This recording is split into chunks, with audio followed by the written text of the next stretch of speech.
Let's have fun here for a second. I challenge you this. Try to live your day and don't touch anything that comes from recycled materials, especially recycled metals. Now here's the challenge. Sound.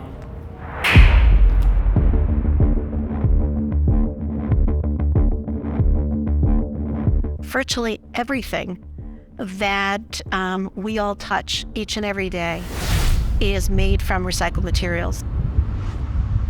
Can't drive your car. Can't ride your bicycle.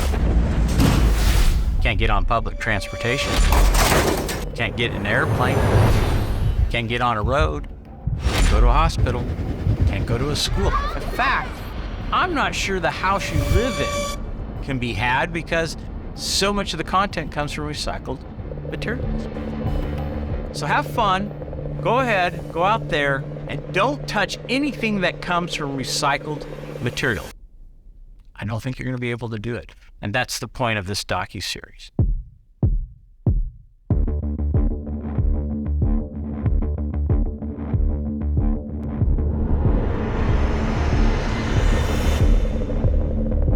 Think about the car that you drive.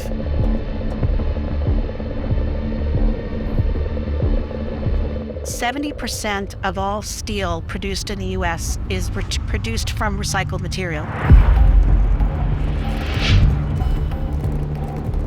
So think about the steel that's in your car. Aluminum, similar percentages. So, and then you think about the bridges that you ride over, also made out of steel from recycled materials.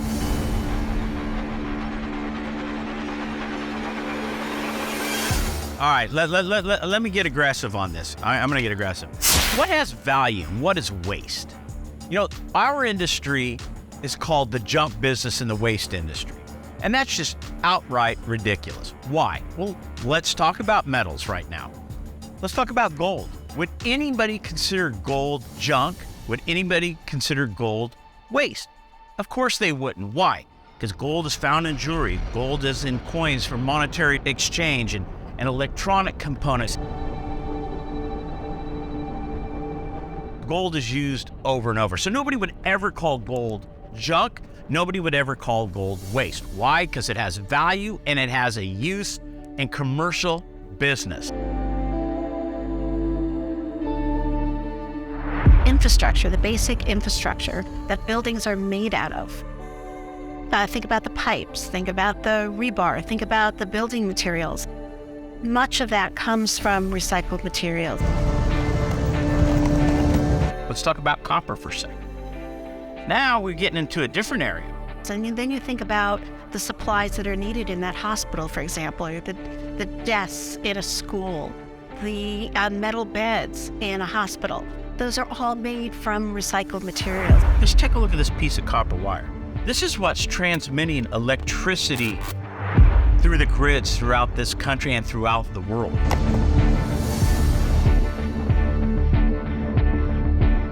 Copper tubing. Copper tubing is in plumbing, every place, in homes and construction projects and buildings of all sorts. This electronic device here that you plug into something. Well, guess what? What's inside this plastic here? Copper. Let me put it to you this way. If you saw a big pile of gold, would you see a big pile of junk? No, you'd see a big pile of money. But why do people, when they see a big pile of this, think, there's a pile of junk? So when you see a 1/4 acre stacked high with recycled iron, what are you looking at? Well, you're looking at something that's worth over $1 million. So if you have two separate piles, one of gold and one of iron, what do you have? You have a pile of a commodity.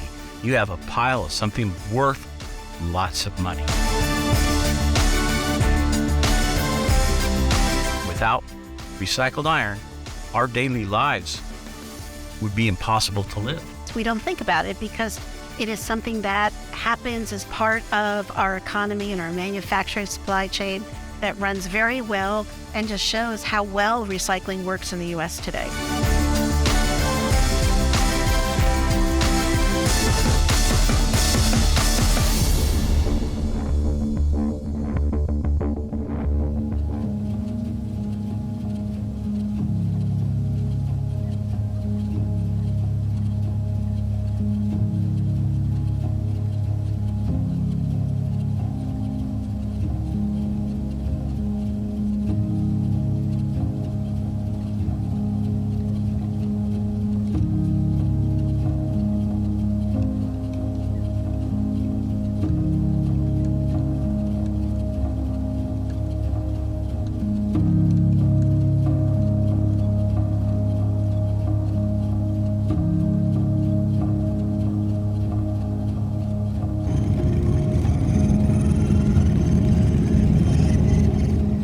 So Sunday morning is the day, basically it's supposed to be a rest day for the crew. That's what we thought, but it turned out that had to be our safety orientation because the director of safety at SSAB, Shannon Johnson, she could only be there on Sunday. So it's like, okay, well, let's go Sunday. And it's really interesting because really, you can't start making steel without talking safety first. I mean, this is we're not even in it yet. We're not even in depths of it. This year, I guess I had this vision that I didn't realize had to do with the output of our industry.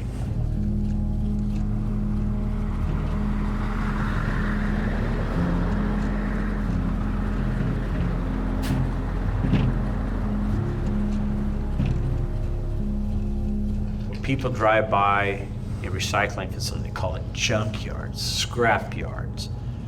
And they just think it's a plight to the community. They have no idea, but you come to the mill.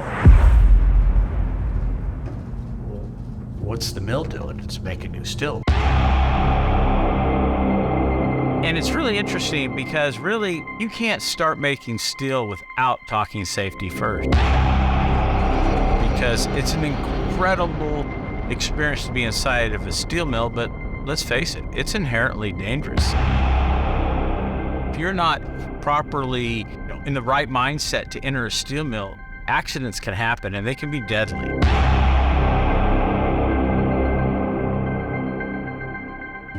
Good morning. How are you guys? Hi, Shannon and John Sacco. Hi, John. Nice to meet It's you. a pleasure to meet you too. Glad to have you guys. My name is Shannon Johnson. I am the safety director for SSAB Americas, and I have been in safety about 16 years. We go in, we really don't know what we're doing, but we were told, okay, everybody, off with your rings, off with your necklaces, off with your watches. You can have no jewelry on, no cell phones. Here at SSAB Steel Mill in our safety, we can't wear watches, rings, necklaces. So I go to take off my ring, and I've been married 27 years. I've never taken off my ring. I mean, I've done this, but I've never taken it off. And there I did. I put a post on Instagram about, I've never taken my wedding ring off. This is going to be a trip. never gone more than 5 seconds without a ring on in 27 years. And so it was quite, okay, here we go.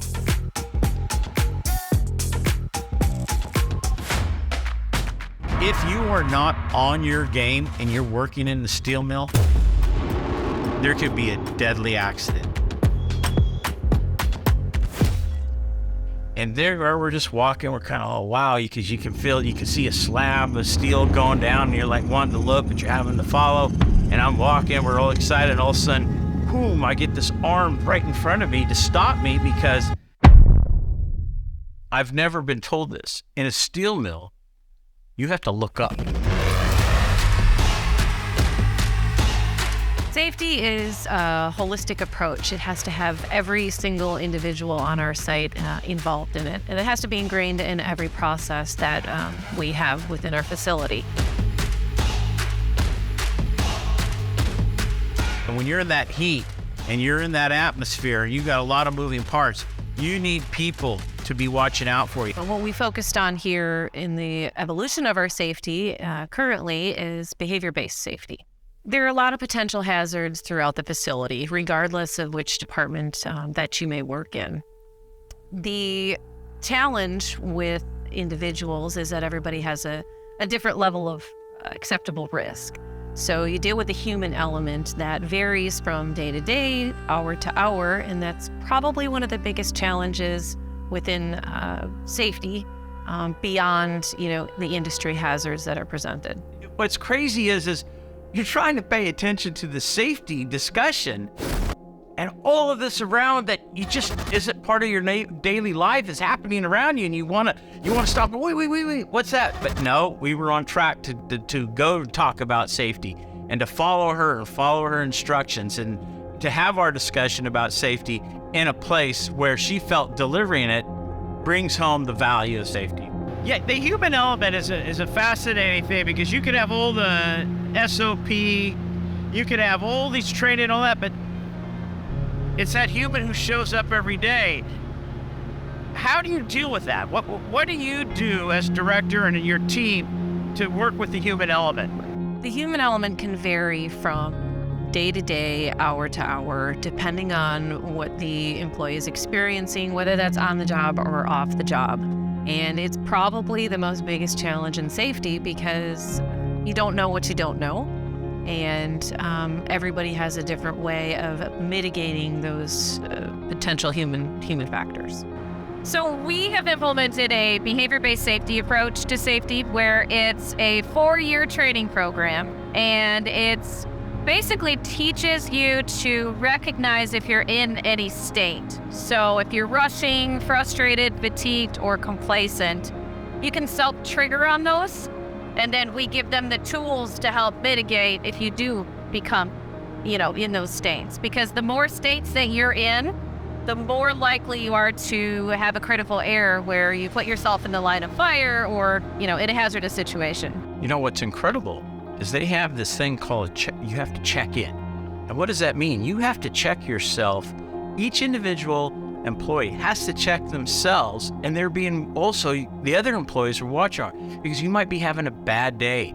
Something at home is bothering. Maybe you didn't sleep well. Maybe you're not as hydrated as you should be.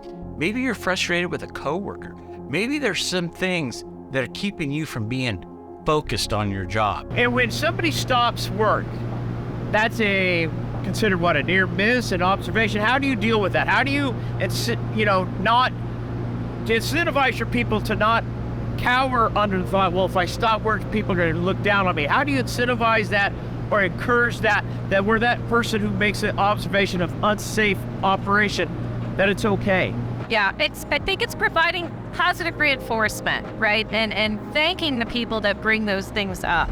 Not only verbally recognizing them, but, there are some financial awards as well. If there are certain innovations that somebody can come up with, we have a method where they can report a safety by design.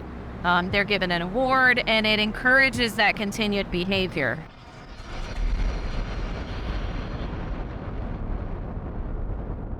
I have the benefit of having worked in the recycling industry for more than 30 years.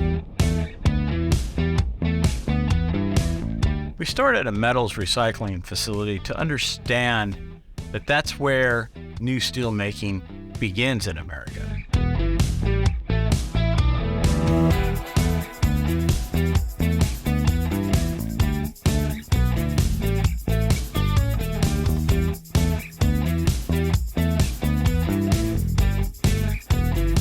And when I actually first started ISRI, my first job was compliance, environmental compliance, and I've seen an incredible evolution.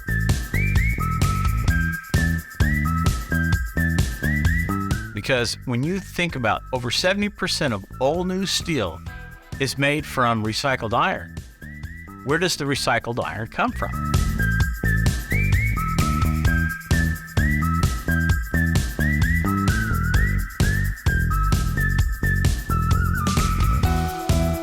In the recycling industry in the U.S., an incredible dedication to operating responsibly and in line with all environmental and worker safety protections. All environmental and worker safety protections.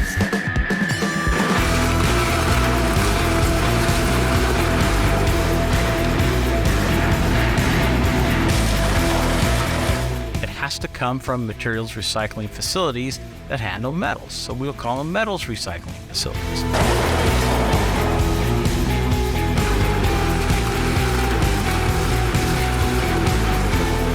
And so recycled materials here in the U.S. are produced responsibly.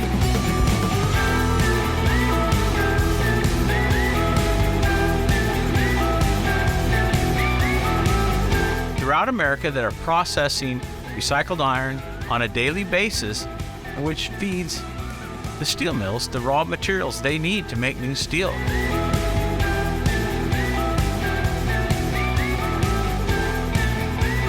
And in many other parts of the world that is true as well, although certainly there are certain parts of the country where there's still the industry is developing, and ISRI has actually offered its expertise to help in the growth of those of the industry in those other parts of the world, because it's in our best interest for there to be responsible recycling worldwide.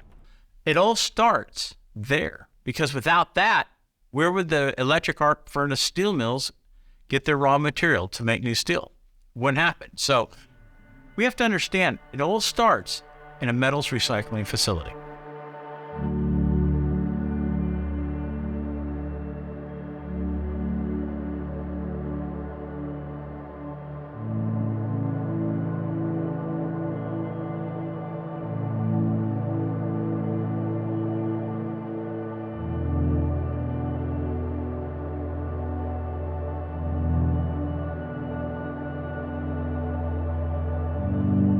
The thing that's amazing, okay, if you think about how do you make 1 ton of steel, right, of virgin steel, right? George Adams. George is president of SA Recycling. And in America, they are the largest metal recyclers in this country. You got to go out, you've got to dig a massive hole, and you've got to dig up the iron ore, right? Right. Then you got to go up and dig another hole, and you got to dig up coking coal, right? He's really the patriarch of SA. He grew up with his father, where they would go into landfills and extract the metals to be recycled out of landfills. And now you got to transport those because they're always someplace else, right? They're always going on a ship overseas someplace or on a train someplace. His entrepreneurship drives him, and he is afraid of nothing. And this gentleman has grown his company to unimaginable sizes because he has great knowledge. George worked in his yard. He operated the equipment. He understands how it operates, and he understands the end game, where this recycled metal ends up, where it's supposed to go, and the products that are being made. So you think about the massive environmental impact when you dig a hole to dig up coke, you dig a hole to dig up iron. He brings truths out about metal recycling that needs to be told. And then you got to melt it, right? Now, as opposed to you take a piece of steel, we take that, we cut it up into little pieces, right? We run it over a magnet so we got it clean, and you put it and you melt it, right? And that's it. And there's no hole, there's no fray. So I don't care what industry you look at, there is not an industry out there that does more for reducing CO2 on the planet than recycling. There's hands down. And there's nobody they could point to and they could say, oh, we do for more. It's impossible.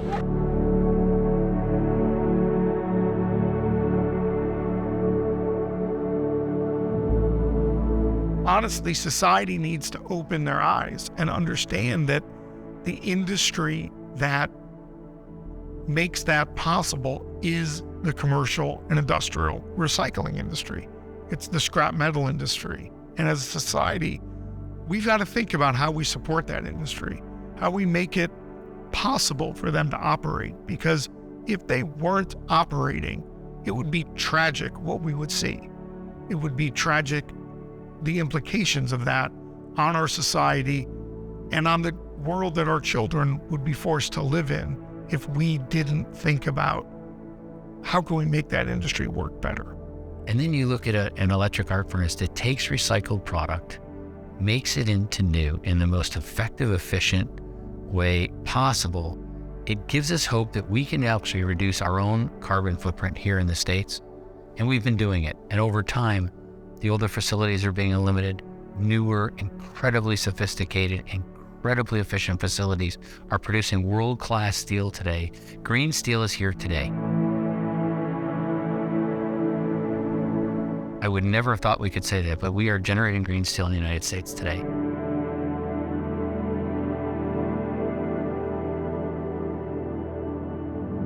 Green steel says that they've reduced their emission to a level that says we are no longer impactful.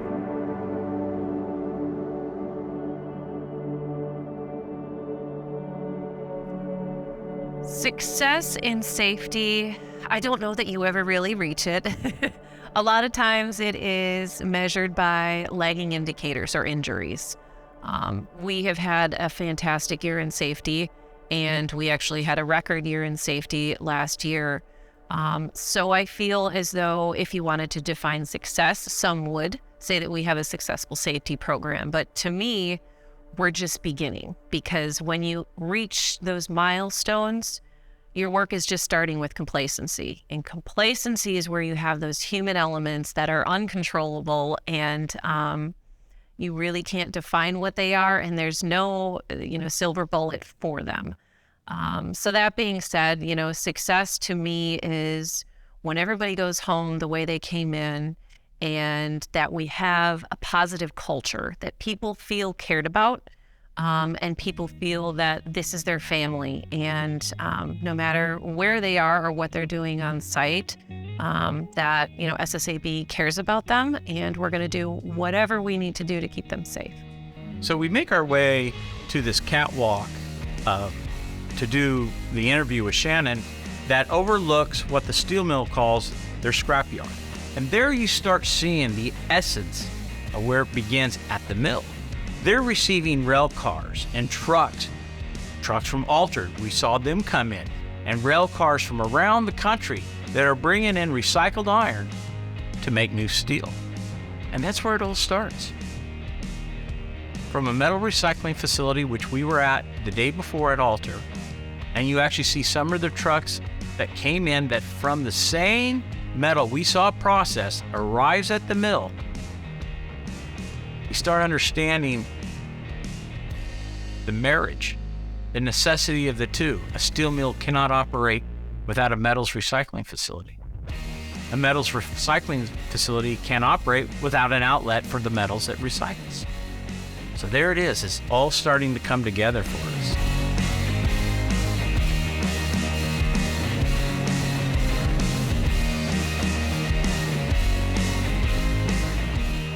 And yet, it all starts with safety. And it's on a Sunday. And one thing you have to understand about a steel mill, they operate around the clock. They operate Monday through Sunday or Sunday through Saturday, 24/7. So just because we're there on a Sunday doesn't mean we're not seeing full action. That mill is running 100% on that Sunday. And even on Sunday, all those employees have to have safety at the forefront of their mind as they do their job. Coming up on the next episode of Repurposed.